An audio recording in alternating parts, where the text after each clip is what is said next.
Bien-aimés, je vous salue dans le nom précieux de Jésus-Christ, notre Seigneur. Amen. Que le Saint-Esprit nous guide et nous enseigne ce soir la parole de Dieu. Alors aujourd'hui, c'est le cours numéro 32. On est toujours donc dans les fondements de la foi. Donc à chaque fois, la foi doit monter d'un cran. Hein. La foi vient de ce que on entend. Ce qu'on entend vient de la parole du pasteur. Alléluia. De Christ. Amen. Que ta foi soit fondée sur la parole de Christ et sur tout ce que le Seigneur a fait aussi, forcément. Amen. Alors, le fondement numéro 4 aujourd'hui, on a vu la semaine dernière, c'était l'imposition des pieds. Alléluia. Il ne faut pas dire Amen à tout. Hein. C'est pour voir si vous suivez. Imposition, pas des pieds. Imposition des mains. Voilà. Imposition des mains. Pas de la main. Vous savez que c'est des mains. Dieu t'a donné deux mains. C'est pour que tu utilises les deux mains. Voilà. Donc, quel est le passage de base? C'est pour le fondement de la foi, Hébreux 6, 1 à 3. On devrait le connaître par cœur maintenant. C'est pourquoi, laissant les éléments de la parole de Christ, tendons à ce qui est parfait, sans poser de nouveau les fondements du renoncement aux œuvres mortes qu'on a vu, la foi en Dieu qu'on a vu, la doctrine des baptêmes qu'on a vu, et c'est l'imposition des mains. Encore aujourd'hui, on va terminer avec ça. Ensuite, ça sera la résurrection des morts et ça sera le jugement éternel. La Bible dit, c'est ce que nous ferons si Dieu le permet. Donc, si Dieu le permet, c'est ce que nous ferons avec nos mains. Amen. Amen. Et donc, notre verset de base pour l'imposition des mains, c'est Actes 14:3. Ils restèrent cependant assez longtemps à Icône, parlant avec assurance, appuyés sur le Seigneur qui rendait témoignage à la parole de sa grâce et permettait qu'il se fasse par leurs mains des prodiges et des miracles. Voilà, donc on voit que la parole ne sort pas que de la bouche, mais elle sort aussi des mains. Il se passe des prodiges et des miracles, c'est-à-dire que les mains sont utilisées par la parole, c'est pas que la bouche, les mains sont aussi utilisées par la parole, c'est la bouche qui parle et les mains agissent. Donc les mains accomplissent ce que dit la parole, donc, et ça se manifeste par des prodiges et des miracles. Voilà. Alors, on avait vu qu'est-ce que c'était que l'imposition des mains. On a vu quoi encore? Qui peut imposer les mains? Comment pratiquer l'imposition des mains? Alors on va voir là, pourquoi il faut imposer les mains. Donc quelles sont les conséquences de l'imposition des mains? Dans quel domaine on impose les mains? On ne va pas imposer les mains dans n'importe quel domaine. Alors à votre avis, il y a 5 domaines principaux dans lesquels on impose les mains. Quels sont-ils? Vous en connaissez? Vous les connaissez tous? Alors, allez-y, dites pour voir. La guérison, imposition pour la guérison, pour la délivrance. Ensuite, le baptême, la bénédiction. Oui, la bénédiction des petits-enfants. Le baptême du Saint-Esprit. Et il en manque un. Comment? Le Saint-Esprit et le feu. C'est la même chose. Le Saint-Esprit, c'est le feu. Et le quatrième, voilà, pour les ouvriers chrétiens et les ministères. Voilà, l'imposition des mains. On impose les mains aux disciples, aux ouvriers, à ceux qui deviennent serviteurs de Dieu. Donc voilà les 5 points. Donc, c'est le Nouveau Testament qui nous révèle qu'il y a 5 raisons essentielles d'imposer les mains. La guérison, la délivrance, c'est une chose, c'est-à-dire les signes surnaturels, spirituels et surnaturels. Deuxième chose, donc c'est le baptême du Saint-Esprit. Les dons spirituels, on l'a pas dit. Les dons spirituels, les ouvriers chrétiens et les ministères, et le 5e, la bénédiction, en particulier pour les petits-enfants. Donc, ces 5 buts pour l'imposition des mains sont dans le Nouveau Testament. Voilà. Alors, on a vu comment imposer les mains.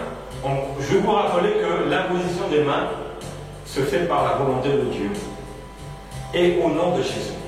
Donc, quand on impose les mains, ça se fait par par nous-mêmes, parce que si on regarde nos mains, on va les voir sales.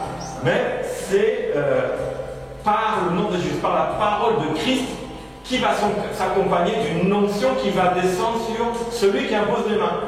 Voilà comment on va voir, comment ça se passe. C'est que Dieu met l'onction sur une personne, et par le nom de Jésus-Christ, par la parole qui s'accompagne, l'onction descend sur la personne pour être transférée par les mains. Donc les mains, c'est quoi? C'est un contact. C'est ni plus ni moins qu'un contact. Les mains sont ordinaires. Mais l'imposition des mains, ça va être un contact avec une personne. Si je te serre la main, ça veut dire qu'on se connaît. Ça représente une certaine relation. Si je t'enlace avec mes mains, ça veut dire que la relation est encore plus poussée. Mais l'imposition des mains, c'est aussi dans le même domaine.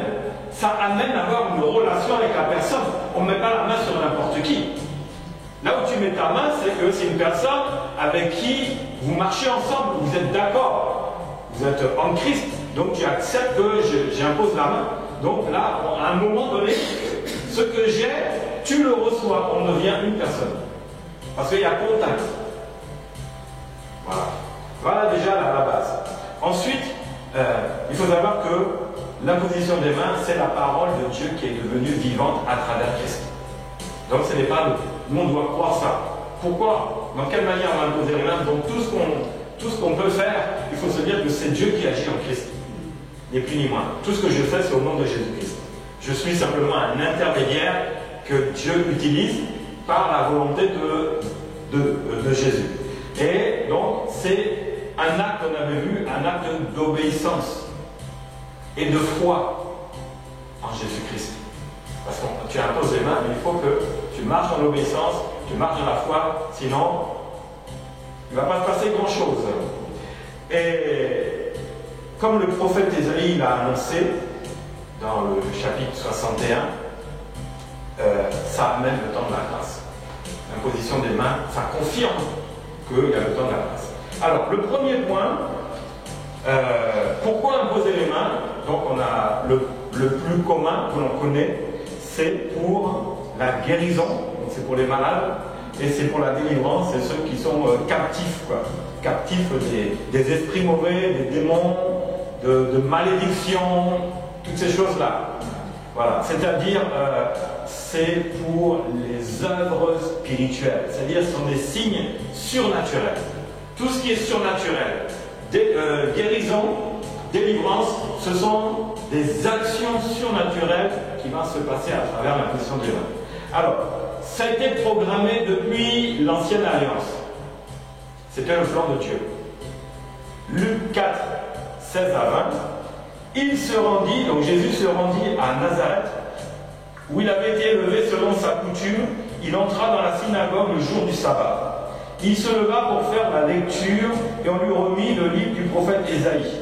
L'ayant déroulé, il trouva l'endroit où était écrit « L'Esprit du Seigneur est sur moi, parce qu'il m'a oint pour annoncer la bonne nouvelle aux pauvres.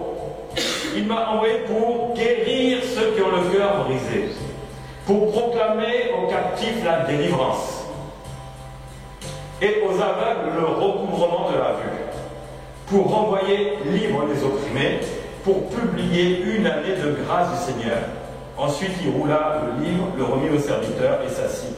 Tous ceux qui se trouvaient dans la synagogue avaient les regards fixés sur lui.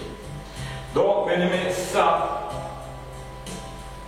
c'était déjà programmé. Depuis l'Ancien Testament, où peu de miracles s'étaient accomplis, à part quelques-uns comme Élie, qui avait ressuscité le fils de qui? La veuve de Sarepta. Quelques miracles, on peut les compter sur une main. Même deux mains, peut-être c'est trop. Des miracles de guérison. Les miracles pour ressusciter les morts, de délivrance, etc. On pouvait les compter, mais c'était annoncé. Et Jésus a dit, il est venu proclamer l'année de grâce. Mais on est dans ces temps de grâce. où le Seigneur a dit, il va venir délivrer. Donc quand Jésus imposait les mains, il se passait déjà la délivrance. Il est venu pour guérir. Il est venu pour renvoyer libres les opprimés. Déjà, le Seigneur avait déjà, avec la parole, préparé l'action qui accompagnait la parole. Parce qu'avant, il y avait très peu d'action. Maintenant, on va voir que la parole va devenir non seulement vivante, mais va devenir puissante. Jusqu'à tout le monde était dans l'étonnement, parce que quand Jésus a vu ça, la parole qui était écrite, qui dormait dans un rouleau, Jésus est venu même prendre la parole. Parce qu'il a dit, l'Esprit du Seigneur est sur moi, il m'a oint. Bien aimé, l'Esprit du Seigneur est aussi sur toi, et il t'a oint. Pour faire quoi? Même chose. Sauf l'année de grâce, ça c'est le Seigneur. Ça appartient au Seigneur, l'année de grâce. Le temps de la grâce appartient à Dieu. C'est pas à toi. Mais tous les restes, le Seigneur veut que tu le fasses. Alors, pourquoi? C'est toujours la volonté de Dieu. Pourquoi on doit imposer les mains dans toutes choses? C'est parce que Dieu le veut. Jean 14, 8, on va voir un peu ce passage. C'est quand Philippe était parti dans une ville de la Samarie, où il était parti annoncer la parole de Christ dans une ville de païens.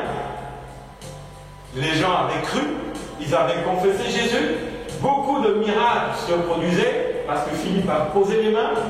Les malades étaient guéris. Ceux qui étaient démoniaques étaient délivrés. Ils furent tous baptisés. Mais il y a une chose qui n'avait été pas faite par l'imposition des mains, on va le lire.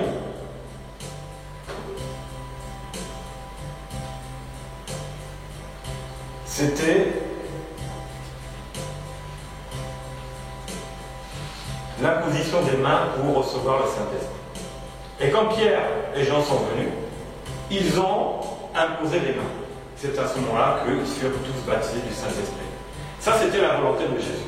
Maintenant, une autre volonté de Jésus, quand il était vivant, Jean 14 dit, Philippe lui dit, Seigneur, montre-nous le Père, et cela nous suffit. Et Jésus lui dit, il y a si longtemps que je suis avec vous et tu ne m'as pas connu. Celui qui m'a vu a vu le Père. Comment dis-tu, montre-nous le Père?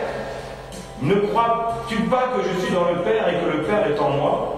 Les paroles que je vous dis, je ne le dis pas de moi-même. Et le Père demeure en moi. Et c'est lui qui fait les œuvres.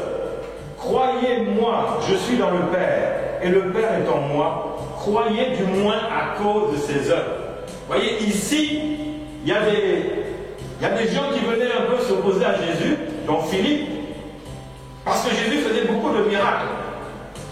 Mais il y avait encore des incrédules. Jésus guérissait, il imposait les mains, il chassait les démons, mais beaucoup de gens encore doutaient de ça. Il dit, mais si vous ne croyez pas à la parole que je dis, croyez au moins aux œuvres. Les œuvres, c'est quoi? C'était les œuvres surnaturelles que Jésus faisait à travers l'imposition des mains. Mais nous devons croire à la parole de Jésus et nous devons croire aussi aux œuvres qui accompagnent la parole, selon ce que le Seigneur vous aura donné. Mais une chose qui est sûre, il vous a donné la capacité d'imposer les mains aux malades, la capacité de chasser les démons. Le reste, on verra à qui ça appartient. Parce qu'on n'impose pas les mains n'importe comment. Et on va le voir. On va voir que certains domaines sont réservés. Ils sont réservés à une autre catégorie. Donc, c'est la volonté de Jésus que tu proclames la parole et que tu accompagnes cette parole avec une action d'œuvre puissante, surnaturelle, qui sera par l'imposition des mains. Ça, c'est la volonté de Jésus pour nous tous. Alors, aussi, la guérison, elle n'a plus de limite. Quand on impose les mains, dis-toi qu'il n'y a pas de limite. Si tu te limites au mal de tête de ton mari ou de ta femme, non. Là, il n'y a pas de limite. On regarde peut-être, les limites, c'est en fonction de notre foi, c'est tout. Voilà. Est-ce qu'on se satisfait de notre situation ou pas? Est-ce qu'on fait avec ou on veut vraiment un changement?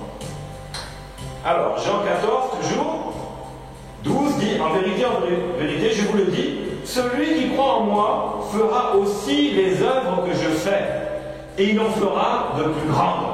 Donc le Seigneur, lui qui faisait déjà des œuvres surnaturelles puissantes, qui ressuscitait les morts, il guérissait les malades, il chassait les démons. Déjà ça, c'était puissant à l'époque, parce qu'on ne le voyait pas. Et Jésus dit, avant de partir, il dit, vous allez faire des œuvres plus grandes que ça.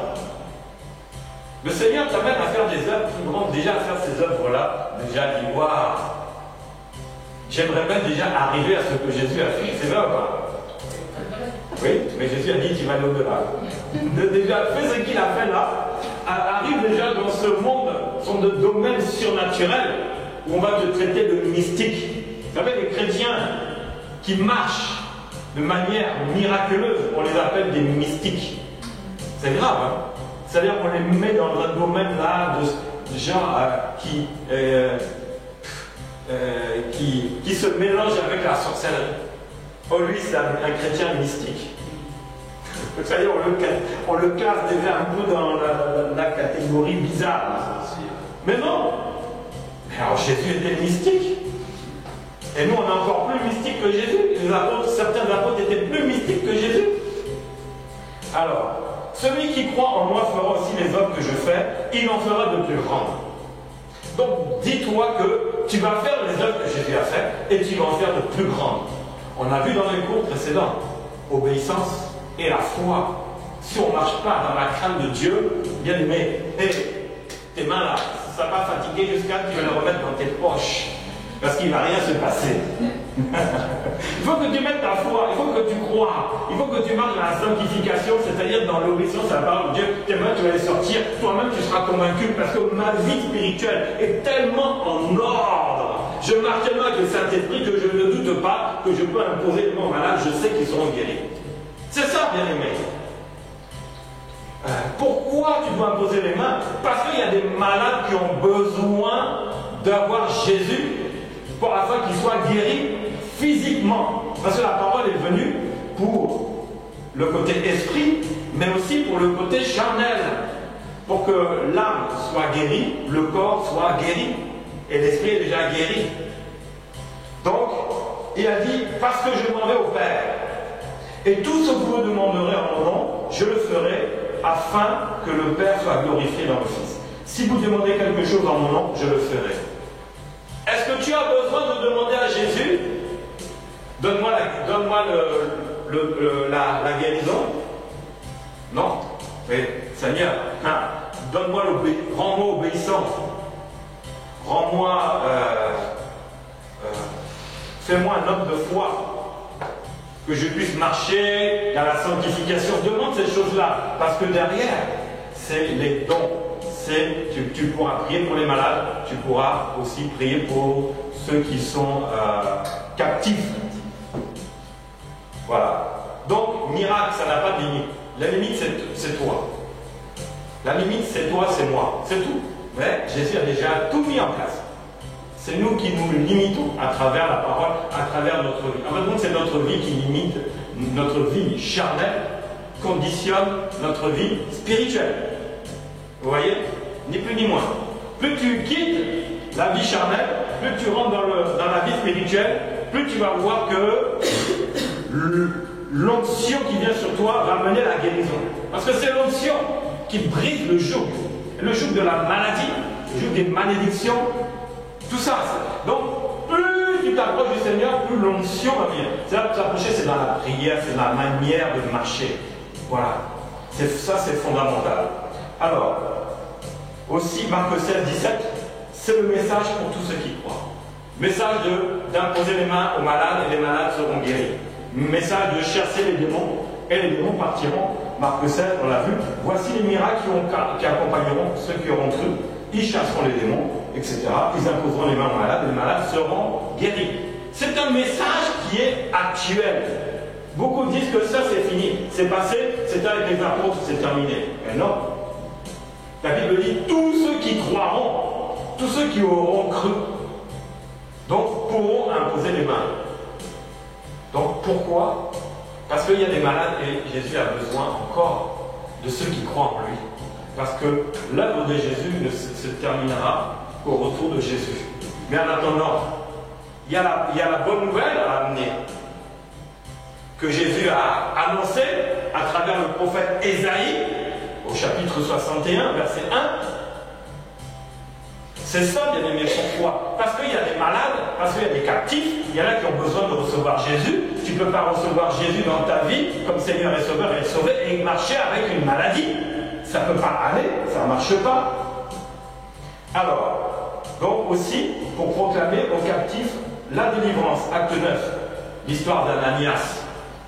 Lorsque Saul de Tarse avait décidé et avait commencé à détruire l'église de Jésus-Christ, Saul a rencontré sur le chemin de Damas Jésus, il est tombé, il est devenu aveugle.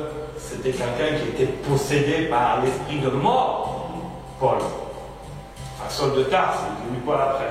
Possédé par l'esprit de mort, l'esprit de religion. La religion, c'est la mort. Eh oui. Mais la liberté, c'est la vie. Alléluia. Donc il était dans la religion. C'était la religion, c'est la guerre. Guerre de religion. Donc là, il venait l'attaquer. La mort était sur lui. Mais lorsqu'il a aperçu sur le chemin Jésus, qui es-tu? Je suis celui que tu persécutes. Il est tombé, devenu aveugle. Il a fallu que Ananias aille le voir. Ananias était un disciple. Il n'était pas dans un ministère. Mais Dieu lui a dit, va imposer les mains à Ananias, c'est-à-dire va le délivrer. Il est là où il est, là, il est possédé. Il est en pleine transformation. Je suis en train de le transformer, d'enlever l'esprit de mort qu'il y a sur lui, l'esprit de destruction, l'esprit de colère, toutes ces choses-là. Je suis en train de le préparer. Toi, va là-bas. Et la Bible dit qu'il avait recouvré, quand Ananias avait posé les mains, ses yeux se sont ouverts, les écailles sont tombées, il a retrouvé la vue, il s'est levé, il fut baptisé. Bien aimé, l'imposition des mains aussi, c'est pour la délivrance. Quand on impose les mains à quelqu'un, c'est pour la délivrance. Donc ça aussi, c'est pour toi. Amen. Mais il faut que tu sois disciple. Parce que sinon, si tu n'es pas préparé, Dieu ne va pas envoyer n'importe qui. Il faut que tu sois préparé. Tu vas aller chasser les démons. Et tu es un jeune chrétien, mais les démons, ils vont te découper. Ils vont te découper. C'est-à-dire qu'ils vont découper tes habits et tout. Ils vont te griffer, vont te blesser. Moi, j'ai pratiqué beaucoup de délivrance. Il y en a certaines, mais il faut que la personne enlève ses chaussures. Et que nous, on soit préparés. Parce qu'on pouvait recevoir des coups. C'est violent. Il y a des cas de possession là extrêmes, mais non. Quand Jésus délivrait les possédés, il n'est pas dit combien de temps il prenait. Hein. C'est écrit nulle part. 5 minutes, 10 minutes, 1 heure, on ne sait pas. Mais il le faisait. Et nous, c'est pareil. Tout dépend du nombre de démons qu'on a devant nous. Si c'est 1 légion, c'est-à-dire 100. Oui, mais si c'est 5 légions. Moi, je me suis retrouvé une fois, vraiment un cas lourd. Peut-être qu'il y avait 5 légions de démons. J'étais face à 500 démons. Ok, on a pris 5 heures. Et on les a tous fait sortir un par un. Ils sont sortis. Personne n'était délivré. Et il faut être préparé. Sinon les démons, quand ce que tu vois même, tu vas dire c'est digne du film L'Exorciste. Vous avez vu? Vous avez entendu parler de L'Exorciste? Oui. Un film là pas science-fiction, d'épouvante. Un film d'épouvante où il y a une jeune fille qui est possédée, et puis il y a un curé qui vient là avec sa croix sur le béni. Bon, c'est du cinéma, mais la base, elle est vraie. Après, ceux qui font là, c'est du n'importe quoi dedans, mais la base, elle est vraie. Et le pauvre curé, il n'était même pas prêt, il s'est fait tailler. Mais si tu n'es pas prêt, tu vas te faire tailler. Ah oui. Chasser les démons, imposer les mains, tu ne risques pas grand-chose aux malades. Au pire, tu ramasses la maladie. Si tu n'es pas prêt, oh bien, tu as quoi? Tu Tu as le cancer du foie. Viens, je vais imposer tes mains. Et comme il y a un esprit qui a amené le cancer du foie là-dedans, là, l'esprit va rentrer aussi dans la personne. Tchac, après tu apprends, tu as le cancer du foie. Parce qu'il y a des esprits, il y a beaucoup d'esprits spécialistes de maladies qui viennent et amener une maladie. Vous savez ça? Pas forcément, je dis cancer, mais c'est souvent autre chose. Des maladies bizarres qu'on ne connaît pas. Mais c'est un démon qui rentre avec cette chose-là. Mais si toi, tu n'es pas préparé à imposer les mains pour la guérison, mais tu vas ramasser ça. Attention, c'est pas parce que c'est écrit là. Moi, j'ai donné les conditions. Hein. Si tu me fais sans ça là, viens pas pleurer après au secours, pasteur. Viens me guérir maintenant. Viens me délivrer maintenant. Parce que je suis parti imposer les mains à un malade. Non, il n'est pas malade, mais c'est moi qui suis malade aussi. Eh oui! Tu ne savais pas que c'était contagieux? Et toi tu ramasses la maladie. Parce que tu dis, la Bible dit que. Oui, mais là tu es dans le logos. Rentre dans le réma. Le logos, c'est la Bible dit. Le réma, tu es dans la parole. Le Saint-Esprit te dit, il t'envoie comme Ananias. Dis non, moi je vais faire comme Ananias. Je vais aller voir quelqu'un là qui brutalise les chrétiens. Il y en a encore. Vous savez qu'il y a plein de soldats de Tarse dans le monde. Hein. Ils brutalisent les chrétiens. Ils essayent de détruire l'église de Jésus. Ils essayent. Ah, moi je vais le voir l'autre là-bas. Là. D'ailleurs, il y en a beaucoup là, ils portent les armes et ils disent c'est quoi la charia ou quoi. Mais il y en a qui sont contre les juifs d'abord et les chrétiens après. Moi je vais aller le voir, il va voir. Lui c'est un soldat de Tarse. Moi je vais aller comme Ananias. Il va te mettre une balle dans la tête. Mais voilà, tu as voulu délivrer quelqu'un qui a un problème. Il va te mettre une balle dans la tête. C'est fini pour toi. Bye bye. Oui, parce que tu as voulu faire des choses comme la Bible dit, mais tu n'es pas rentré dedans. Tu n'étais même pas protégé. C'est important. C'est pour ça que j'ai dit, tous ceux qui auront cru, et croire, ça veut dire c'est accepter la parole de Christ. C'est-à-dire la vivre, la mettre en pratique. Sinon, là, tu n'as pas les armes spirituelles et tu t'en vas faire comme Ananias. Mais Ananias, lui, il est resté en vie et tout le monde avait peur de Saul de Tarse parce qu'il tuait tous les disciples. Il tuait tous les ministères, les apôtres, il les détruisait. Donc Ananias, il tremblait comme ça. Ah, non, Seigneur, celui que tu m'envoies là, c'est un terroriste, c'est un assassineur de chrétiens. Mais Dieu, le Saint-Esprit a dit à Ananias, vas-y, là où il est, là, on l'a mis en prison déjà, il t'attend. Et ça, si tu vas dans la rue, oh, que tous ceux qui sont contre Jésus, venez me voir, je vais vous délivrer. Alors là, mais tu es massacré d'avance, bien aimé. Il faut marcher selon l'esprit. Pour ça, là, ça c'est puissant, mais c'est dangereux. C'est puissant et c'est dangereux. Ne t'amuse pas. Regarde d'abord comment est ta vie. Mets ta vie en règle avant d'aller jouer avec la puissance de Dieu. Parce que ça peut être un jeu dangereux pour celui qui n'a pas mis sa vie en règle. Ça sera dangereux. Alors qu'au contraire, on doit être des soldats, on doit être fort, et on doit avoir l'assurance, et on doit savoir que c'est l'esprit qui nous conduit à imposer les mains à des malades ou à chasser les esprits mauvais. On ne cherche pas les esprits mauvais comme ça. On a vu des cas dans la Bible. Oui, moi j'ai dit au nom de Paul qui prie Jésus. Au nom, voilà. Et puis ils l'ont lapidé. Ils voulaient chasser les démons, mais les démons l'ont chassé. Non, bien aimé, c'est du sérieux. L'imposition des mains, c'est du sérieux.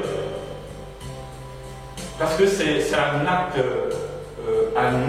surnaturel. Un acte tu rentres dans un domaine spirituel, tu ne vois pas. D'ailleurs, même si spirituellement, Dieu t'ouvrait les yeux sur celui sur qui tu vas poser les mains, toi tu vas fuir. Tu dis, ah non! Tu as vu tous les démons qu'il y a en lui là? Si Dieu t'ouvre les yeux sur ça, toi-même tu vas dire non. Ah, il y avait un cas comme ça, un couple d'homosexuels qui avait appelé un pasteur parce que ça n'allait pas. Ils étaient chrétiens homosexuels. 2 hommes. Bah, ça existe? Bah, bien sûr que ça existe. Jésus est venu pour tout le monde, en attendant qu'ils soient vraiment convertis. Mais ils sont dans leur situation. Qui va les condamner? Toi qui n'étais pas pécheur quand tu es venu à Jésus? Est-ce qu'on t'a condamné parce que tu étais pécheur? Est-ce qu'on va... Bon, Non, non, je ne suis pas homosexuel. Hein. Oui, mais alors, où est la différence? Où est la différence? Donc ils étaient chrétiens homosexuels. Ils amènent le pasteur parce que les deux copains là s'étaient chamaillés. Pasteur vient. Quand le pasteur arrive, bagarre arrive. Lui, il va imposer les mains. Il va dire, esprit de Jézabel, sortez. Parce que c'est l'esprit de Jézabel qui est derrière. Spirituellement, il faut savoir ça. C'est l'aboutissement maximum que Jézabel peut faire dans la vie de quelqu'un. C'est arrivé à ce niveau-là. Et donc, il impose les mains comme ça. Les deux qui se battaient entre eux, maintenant, tombent directement tous les deux sur le pasteur. Et le pasteur, c'est plus où mettre les mains, il avait son portable, il s'enferme dans l'armoire. Il prend la clé, il s'enferme à l'intérieur. Il appelle maintenant l'autre pasteur. Ah, viens à mon secours. Là, je suis venu, tu sais pourquoi? Je suis allé chez les deux là-bas. Hein? Ils se chamaillaient, moi j'ai imposé les mains, j'ai fait tout ce qu'il fallait, mais bam, ils sont tombés sur moi tous les deux. Maintenant, ils se sont regroupés et là, je suis enfermé dans le placard de l'armoire. Pasteur, viens à mon secours. Parce qu'ils vont casser l'armoire et puis après, ils vont me casser la figure. L'autre pasteur était un jeune de 40 jours, le jeune de Jésus, sans manger, juste de l'eau. Les 40 jours dans le désert. Il avait fait ça. Quand il est arrivé, les deux homosexuels étaient devenus deux démoniaques. La colère s'était enflammée. Chrétiens qu'ils étaient, le côté démoniaque est sorti. Jézabel maintenant était au contrôle de ces deux-là. Ah, le pasteur arrive. Maintenant il fait la même chose. Il prend l'autorité au nom de Jésus, impose les mains. Et qu'est-ce qui s'est passé? Les esprits mauvais ne savaient même plus à qui ils avaient affaire parce que le monsieur était en jeûne. Ils voyaient Jésus, ils voyaient la nature de Jésus devant eux. Ils ont commencé à crier, à supplier. Il les a chassés.